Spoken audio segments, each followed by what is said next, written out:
Welcome to the Books Applied podcast. In this podcast, we take a look at a fabulous book and talk about how it can help you be more awesome in your work, sport, or life.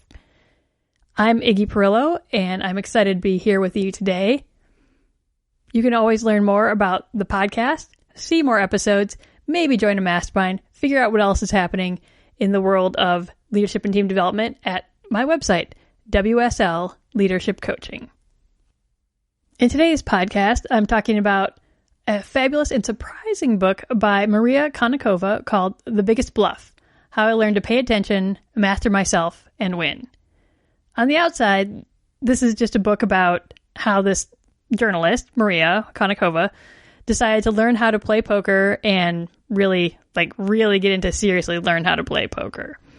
She did her research because she's a journalist, and she found this fella named Eric Seidel, who is a poker master, multi-million-dollar winner, but also has had surprising longevity in the professional poker realm. She finds him and convinces him to be her mentor and coach as she learns how to play poker. And she starts out not really knowing how to play poker. She mentions to him in their first interview that she doesn't even know how many cards are in a deck. She's starting from zero. And this book is really not about how to play poker, by the way. So don't throw yourself into a tizzy wondering about, it's about lying and gambling. It's really not, although she addresses why people think poker is about lying and gambling. And she would come out on the side saying it's about skill. But there's all of that backstory. She gives herself a year to learn how to master the game of poker, is the arc of the story. Much like the rest of the title, she does along the way learn how to pay attention, master herself, and win. I mean, she becomes really proficiently good. Within a year, she goes from not knowing how to play the game at all to being a sponsored poker player, which is kind of crazy. Along the way, she learns some really important lessons, and she comes at this whole endeavor as a psychology PhD and a journalist. So she's looking at a little more objectively, but also looking at the lessons that come out of this and why we engage with these games a little bit, but more so how luck and chance play into life in general and how to deal with that, which is the bigger lesson of this entire book. I've been on a little bit of a locus of control tear lately, and what better way to understand what's in your power and what's not in your power than playing poker, apparently. And conveniently, this book does even address locus of control specifically and directly, which I thought was fantastic. And Konnikova's specific angle on locus of control is whether things that happen in our environment around us are due to our own actions, which would be skill, or are they due to some outside factor, like chance or luck. And she mentions that people who have internal locus of control tend to think that they affect outcomes maybe more than they actually do. But people who have an external locus of control think that what they do doesn't matter much, and events will just be what they'll be. And people with an internal locus of control tend to lead more successful lives because they are mentally healthier and tend to take more control over their fate, so to speak. They are more actively engaged in the world around them. While people with an external locus of control are prone to depression, and when it comes to work, a more lackadaisical attitude. Because really, what effect can you have anyways? Everything's outside of your control. She immediately follows this up, though, by saying that in case of probabilities, such as the cards in a deck of cards, the external locus of control is actually more correct perspective to take, because nothing you can do matters to the deck of cards. Like nothing you can do, unless you're the dealer, counting the cards or setting the deck somehow, nothing you can do affects how the cards are going to come out of the deck. And in the same vein, if you are used to having a pretty strong internal locus of control, you might mistakenly think that you can influence the outcome of the deck or can influence the outcomes that you really have no power over. So it's an interesting flip on how locus of control isn't universally usefully a good thing. To have an internal locus of control doesn't necessarily mean everything's amazing, I got it, I'm crushing it, when we actually need to recognize the times that an external locus of control is really what's happening. But these are things beyond our actual control. And it's more correct to realize that that's what's happening around us. She talks about how we, as humans, feel like probability owes us something sometimes.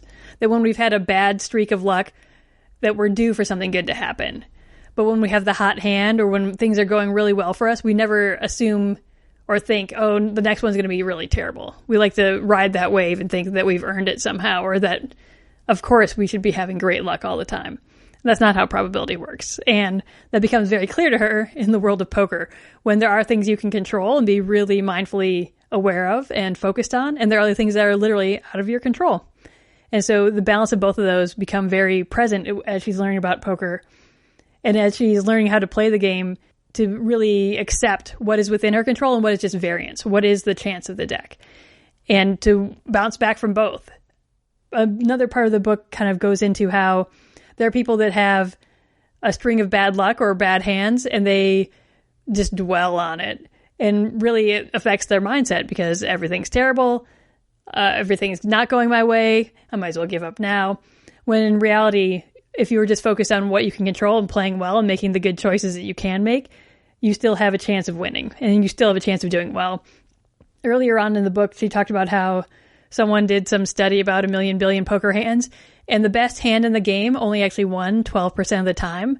It was the best players in the game that could win if they had a good hand or a bad hand, which is why poker is a game of skill, not a game of luck, like roulette, for example. So she talks about how that skill is really about understanding yourself and other people and managing your emotions and your decision making within the context of what's within your control and what's not in your control.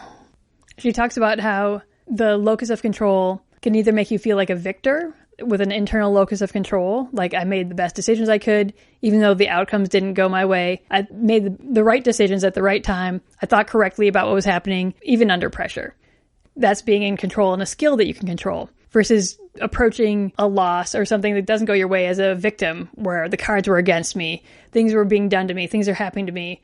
I'm not to blame for this, but I'm not in control of this. So those two mindsets, as they play out, lead to people either dwelling on the things that are terrible and then having that be reinforced. And so that's a kind of a negative spiral, or being able to understand that things aren't always going to go your way, but you still can make choices to seize opportunities as they're present, and being more actively involved in your life, but also being more forward-looking and exerting that control where you can. That locus of control helps you get the things done that you want to do and make progress, and for her, win a lot of poker. This idea that even though you make the right choices and manage the things within your control, you can still lose, is like how she wrestles with the idea of variance. Like sometimes you're just not going to get the right cards. Sometimes things just aren't going to go your way. But you've positioned yourself to take advantage of the next opportunity that presents itself, or to let that go and not dwell on it, which I think she would say is sort of an important mindset that she gets corrected on by Eric along the way in one of the coaching sessions. He's like, I don't want to hear about your bad beats. Like, I don't need to hear about it. Dwelling on it's not going to help you. If you made the right decisions, if you did the best assessment you could, if you played your game without becoming emotionally attached to either the outcome too positive or too negative, then what's there to talk about? Let it go and move on to the next thing. Throughout the whole book, Konnikova is really focused on how these lessons apply to her life. I mean, she's learning about poker, right? And she's learning how to play the game and kind of navigating through this really weird, character-driven, kind of misogynistic world. And she's crushing it at it. And along the way, Eric is helping her understand what she's doing, helping her make better choices. But she really is thinking about her mindset and how she approaches things in life, how she approaches opportunities, how she approaches things that are challenging or just set up to not look good for her, how she's playing her hand essentially in life. Oh, metaphor, yay. And she comes out on the other end with this very different understanding of what luck means, the role that chance plays in the world around her, but also how her ability to control what's going on has a huge impact on things, like the role of skill and the role of thinking correctly and not being too emotionally bummed out about everything, but also not being too emotionally excited and thinking everything is amazing, to sort of balance her perspectives around what she expects to have happen next in some ways. The story of her rise from total novice to, I think she's won like $300,000 by the end of the book is pretty impressive for sure.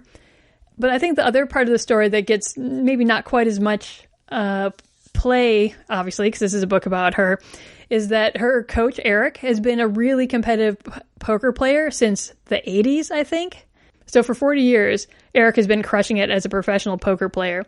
And that longevity is really unusual in the world of poker. I think because people do get attached to different things. Like she talks about these players that are really methodical, and that currently there's this really big trend on people having these tables and charts that show probabilities. And so for every hand, you can look up the probability of different things, and then it should, in theory, tell you how to play that different hand. But she beats all of them too, because she's spending her time understanding herself and her decision-making, but also the decision-making happening in the people around her, which beats the probability chart mathematicians that show up to play poker too. In the end, I think the biggest lesson that she takes away is the learning how to pay attention and master herself, which are the sort of subtitles of this book.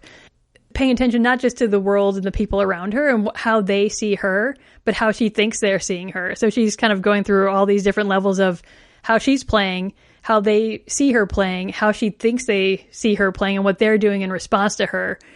And so she kind of becomes a much more strategic thinker about her place in relation to other people. And the other part about mastering herself.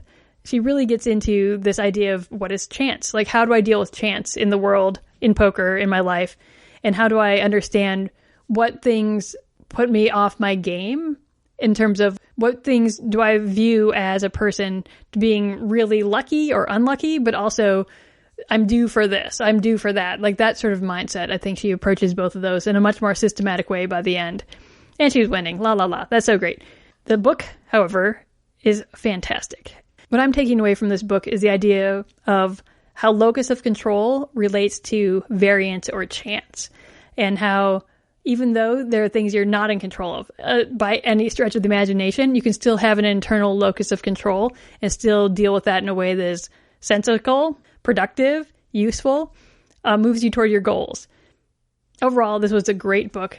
A really interesting story happens along the way.